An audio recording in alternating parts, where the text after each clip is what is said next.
May I begin with you, Mr. Prager. If you had to identify a single threat to the future of our country, above all the others, what would it be? And then others comment as well when the time comes. No, it's not Obama. It's not. If God forbid President Obama came down with an illness, nothing would change. Nothing. I believe the greatest threat facing America, I believe this my entire adult life, is that we have not passed on what it means to be American to this generation. You cannot, let me make this is not a sweet line. This is meant literally. A society does not survive if it does not have a reason to survive. That's true for individuals. Where there is a why, there is a how. I hate to tell you who said it, Nietzsche, but nevertheless, it remains true. We have lost the why. The greatest generation did not teach my generation what Americanism is.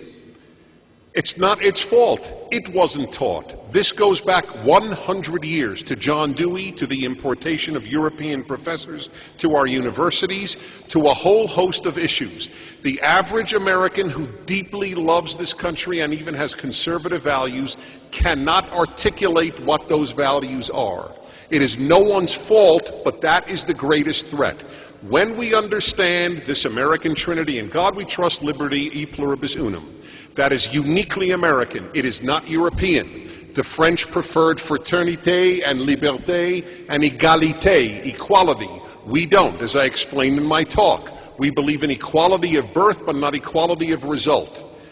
When it is understood what America stands for, when it is understood that there is a moral dimension to a smaller government, it is not an economic question, it is a moral question. We give far more charity per capita than Europeans do. Why? Are we born better? No. The bigger the government, the worse the citizen. They are preoccupied in Europe with how much time off. Where will they vacation? When will they retire? These are selfish questions. These are not altruistic questions.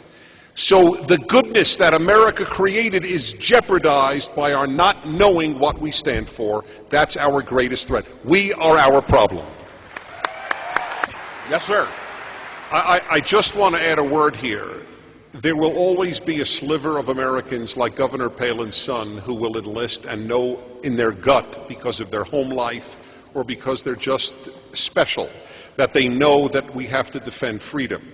But the very fact that the United States of America is about to confirm to the U.S. Supreme Court a woman who banned the military from her campus gives you an idea of how deep this problem is. That is not disqualifying to Democrats. To Democrats, that is not disqualifying is a moment of darkness in American history. I would... Obviously, I'm completely in agreement with the governor and my colleague.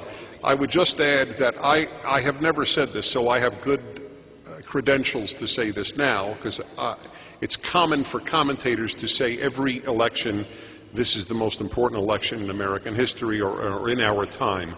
I never said that except with regard to one, with regard to Bush 2, term 2, because if we had fled Iraq, the consequences in the world for the ascendance of evil were too frightening to imagine.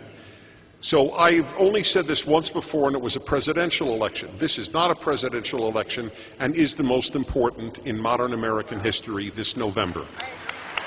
This November is a referendum on what we want America to be. It is nothing short of that. And there is one party that stands for America's values, and it has nothing to do with patriotism, and I'm not attacking patriotic fervor or love of America. It has nothing to do with that. You can love America and be an awful American.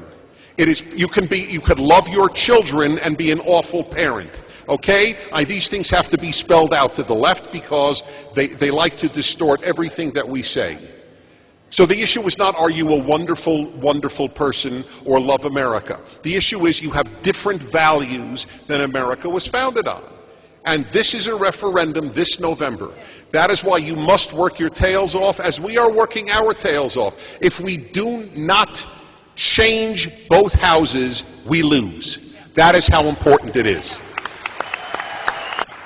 Let me close this portion of our program by calling on each of our speakers in the same order as they were introduced to begin, beginning with Dennis Prager. Dennis. Okay.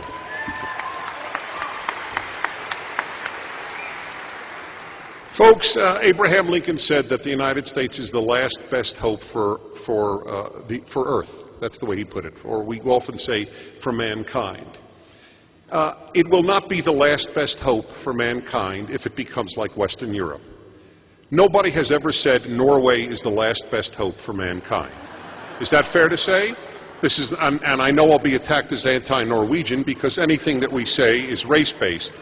So, with the risk of being considered anti-Scandinavian in my essence, may I say that nobody says Sweden, Norway, or Denmark is the last best hope of mankind, nor have they said that since 1603 about France. And so it has only been said about the United States. This is the force for good on this earth. It is not peace activists that liberated Auschwitz.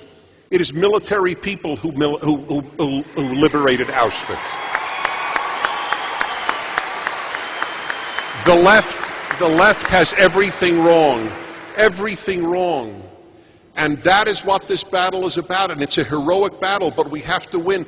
We have to do it based on the knowledge of what we are and what we have to retain, this being the last best hope for mankind. Do we want to be? The left does not want to be. The president was asked, do you believe in American exceptionalism? You know what his answer was? I'm sure many of you know it. He said, I believe in American exceptionalism the way a Brit believes in British exceptionalism, and the way in which a Greek believes in Greek exceptionalism. But Greeks don't believe in Greek exceptionalism. They don't. Except an exceptional ability to get Germany to bail them out of their problems. That's exceptional, I must admit. But no, do you realize what that answer means? It means we are not exceptional. That's what this battle is about. Is this a great human experiment or isn't it?